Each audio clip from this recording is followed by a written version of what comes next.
Hi, I'm Carmen DeGiovane, and I'm here today to talk to you about HRS 5200 Assistive Technology for Seating and Mobility.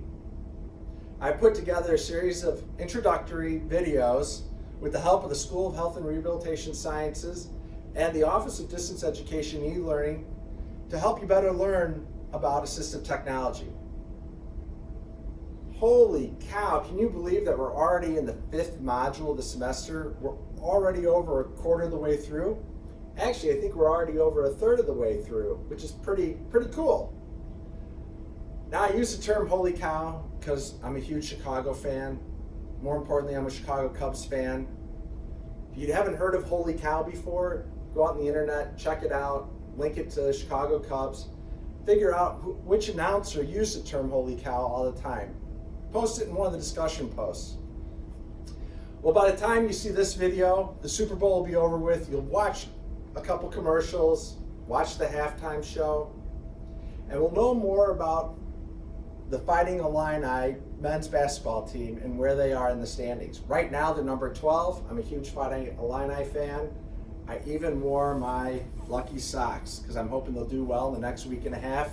It's a big week leading up to the Big Ten Championship, which hopefully will be coming up later on this month or in March. Not really sure where it is. Oh yeah, and don't tell anybody that I was wearing Illinois socks to work. Probably wouldn't be a great thing considering I work for The Ohio State University. Okay, so on to the stuff about the course. Well, I really hope you enjoyed the video I put together on pressure management and pressure mapping. I actually really enjoyed putting that video together. The reason I really like it is because it's one of the areas that we have real numbers to compare products and where we can really provide feedback to the consumer. So I hope you enjoyed that video and you got a lot out of it and that you'll be able to take that information in future jobs. In this module, well, in last module we were introduced to Jeremy, and in this module you'll continue watching videos from Jeremy. I hope you're enjoying the videos and getting a good sense of how we can use assistive technology for an individual who uses a manual wheelchair. In this module 5, we'll also focus on chapter 8, the mobility assessment, and chapter 16, documentation of the seating and mobility assessment process. So that's why I'm here. I've got a bunch of tools in front of me. I've got a wheel for a wheelchair, more measuring tools. Well, if you're going to do assessments and you're going to look at different mobility devices, whether it's canes, crutches, and walkers, manual wheelchairs, scooters, or power wheelchairs, you're going to need these types of tools to help you out and to take those measurements and figure out what is the most appropriate technology for an individual. So I thought it was appropriate to hang out here for this week's module. As I wrap up for this module, I want you to check out the discussion posts. As always, put on the discussion posts some of the any new information that you find.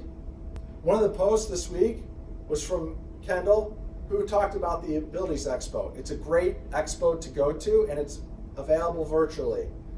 So I added some extra credit points to it because I think it's really important to go to these if you're able to go to them. I like the Abilities Expo because of its consumer focus. Also, I posted some information about the Assistive Technology Industry Association, or ATIA. It's a professional organization that's run by assistive technology industry groups or companies, and they have some materials that are available for free online as well. So go and check that out. Last thing I want to mention is MacRumors. Now you all could watch MacRumors or go read MacRumors, right? MacRumors, it's all about rumors around Apple products. Well, Apple supposedly is coming out with an autonomous vehicle. They're working with Kia, and they're going to be coming out with a vehicle that is supposed to be fully autonomous. We'll see if that actually happens. So as you're finding, this course is a little bit about wheelchairs, or a lot about wheelchairs, and it's also about mobility.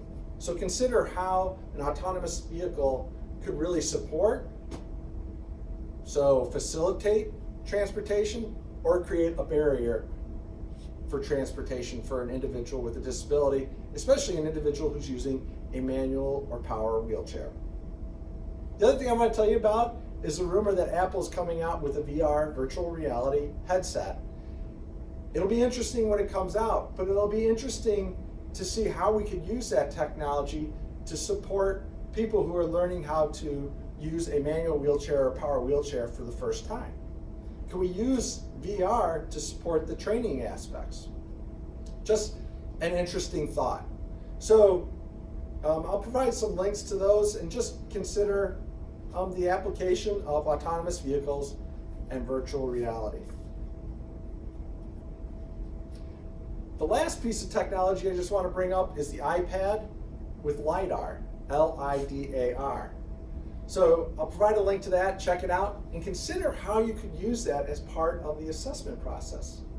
For me, it's kind of fascinating. So instead of using all these tools, can we just have an iPad with LiDAR?